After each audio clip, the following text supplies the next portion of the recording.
ಇನ್ನು ಭಗವಾನ್ ಶ್ರೀರಾಮನ ಪ್ರಾಣ ಪ್ರತಿಷ್ಠೆ ಅಯೋಧ್ಯೆಯಲ್ಲಿ ನೆರವೇರಿತು ಇಂದು.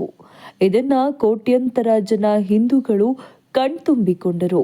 ಇನ್ನು ರಾಮನ ವಿಗ್ರಹವನ್ನ ನೋಡಿದಾಗ ಮೈ ರೋಮಾಂಚನ ಆಯಿತು. ಇನ್ನು ಮಂದಿರದ ಉದ್ಘಾಟನೆ ಆದಾಗ ಒಂದು ಆಶ್ಚರ್ಯಕರವಾದಂಥ ಘಟನೆ ನಡೆದಿದೆ. ಇದನ್ನ ನೋಡಿ ಅಯೋಧ್ಯೆಯಲ್ಲಿ ನೆರೆದಿದ್ದ ಲಕ್ಷಾಂತರ ಜನ ಭಕ್ತರು ಆಶ್ಚರ್ಯಕ್ಕೆ ಒಳಗಾಗಿದ್ದಾರೆ. ಅಸಲಿಗೆ ಅಯೋಧ್ಯೆಯಲ್ಲಿ ನಡೆದಿರುವ ಪವಾಡವಾದರೂ ಏನು? ಈ ಎಲ್ಲವನ್ನ ನೋಡುವ ಮುನ್ನ ನೀವು ಕೂಡ ರಾಮನ ಪ್ರಾಣ ಪ್ರತಿಷ್ಠೆ ನೋಡಿ ಕಣ್ತುಂಬಿಕೊಂಡಿದ್ರೆ ಈ ವಿಡಿಯೋವನ್ನ ತಪ್ಪದೇ ಲೈಕ್ ಮಾಡಿ ಮತ್ತು ಜೈ ಶ್ರೀರಾಮ್ ಅಂತ ಕಮೆಂಟ್ ಮಾಡಿ ಸ್ನೇಹಿತರೆ.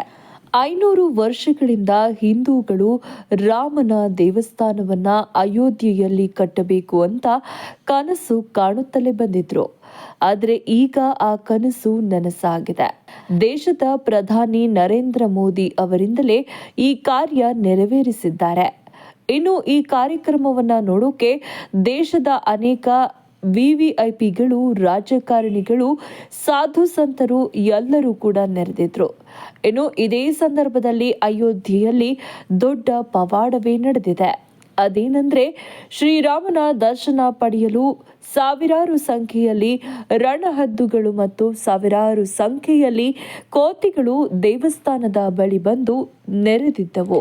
ಈ ರಣಹದ್ದುಗಳು ಜಟಾಯುವಿನ ಸಂಕೇತ ಅಂತ ಹೇಳಲಾಗುತ್ತೆ. ಸಾಮಾನ್ಯವಾಗಿ ಭಾರತದಲ್ಲಿ ರಣಹದ್ದುಗಳು ನಶಿಸಿ ಹೋಗ್ತಾ ಇವೆ.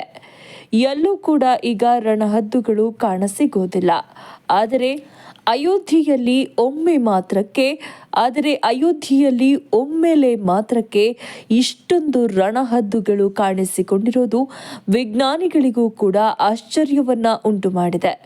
ಇನ್ನು ರಾವಣನು ಸೀತೆಯನ್ನ ಅಪಹರಿಸಿಕೊಂಡು ಹೋಗುತ್ತಿದ್ದಾಗ ತನ್ನ ಪ್ರಾಣತ್ಯಾಗ ಮಾಡಿ ಸೀತೆಯನ್ನ ಉಳಿಸೋಕೆ ಪ್ರಯತ್ನಿಸಿತು ಜಟಾಯು. ಆಗಿನಿಂದ ಶ್ರೀರಾಮನಿಗೆ ಜಟಾಯು ಎಂದರೆ ತಂದೆಯ ಸಮಾನರಂತೆ ನೋಡ್ತಾರೆ. ಇನ್ನು ಲಂಕೆಗೆ ಹೋಗಬೇಕಾದ್ರೆ ವಾನರ ಸೇನೆ ಕಟ್ಟುವಲ್ಲಿ ವಾನರ ಪಾತ್ರ ತುಂಬಾ ದೊಡ್ಡದು. ರಾಮನಿಗೆ ಹನುಮನಿಗಿಂತ ದೊಡ್ಡ ಭಕ್ತ ಯಾರೂ ಇಲ್ಲ.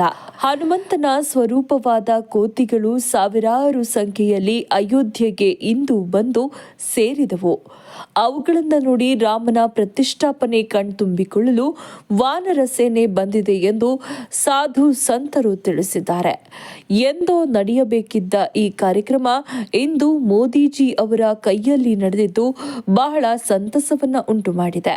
ಇನ್ನು ನಿಮಗೂ ಕೂಡ ಈ ಹಬ್ಬದ ದಿನವನ್ನ ಖುಷಿ ತಂದಿದ್ರೆ ಜೈ ಶ್ರೀರಾಮ್ ಅಂತ ಕಮೆಂಟ್ ಮಾಡಿ. ಈ ಕೂಡಲೇ ಎಲ್ಲರಿಗೂ ಈ ವಿಡಿಯೋವನ್ನ ಶೇರ್ ಮಾಡಿ. ಧನ್ಯವಾದಗಳು.